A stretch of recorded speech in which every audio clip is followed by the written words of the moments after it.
Hey neighbor, Kevin from Wild Homestead Living here.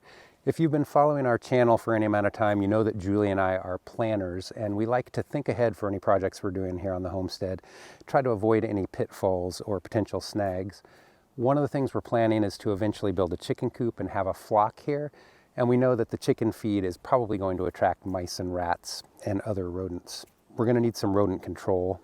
If you've been watching our channel at all, you also know that we have cats that appear frequently in the video. And when people think of rodent control, the first thing they often think of is cats. We prefer not to use cats for that role. They are our pets, they're house cats. If we put them outside, yeah, they might control some of the rodents, but they're also gonna eat birds, reptiles, other animals we don't want them eating.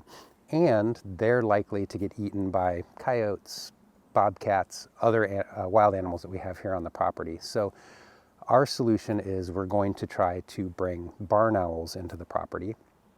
And the best way to do that is to provide them with a nest box, preferably in a barn. But our challenge is we have no barn. So to mitigate that, we did a little research. We found a barn owl box that actually is mountable on a pole.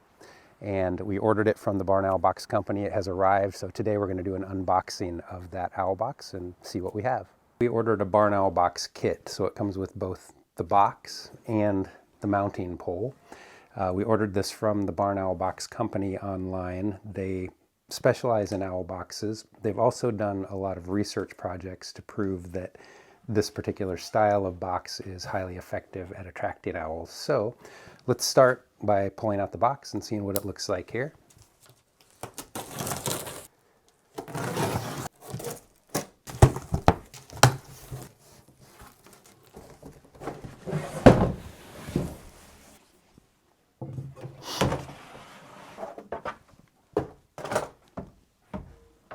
All right, so it looks like some assembly is going to be required here. We have the outer shell of the box, the interior dark lining here. Helps keep it warm. You can also remove that for cleaning. And then on the front, it's like a covered entrance hole, as well as a place to attach a perch. So that's what the entrance of the box is going to look like. And we have a mounting plate, as well as different things for assembly, including the little perch that goes on the front. So, good size box, fairly lightweight for its size as well. Then the mounting kit, the pole.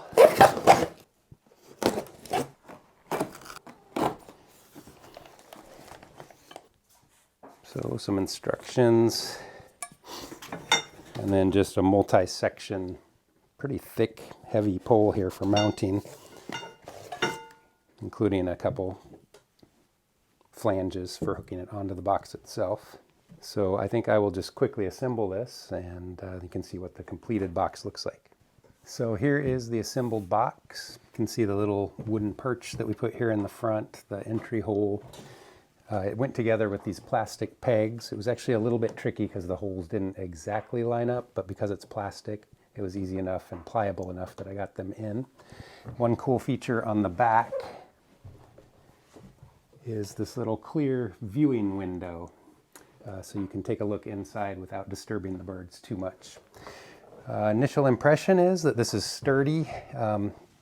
Easy to put together. I like the build. We'll know more once we get it up and see if birds do end up taking residence, but stay tuned and we'll see how it goes in the future.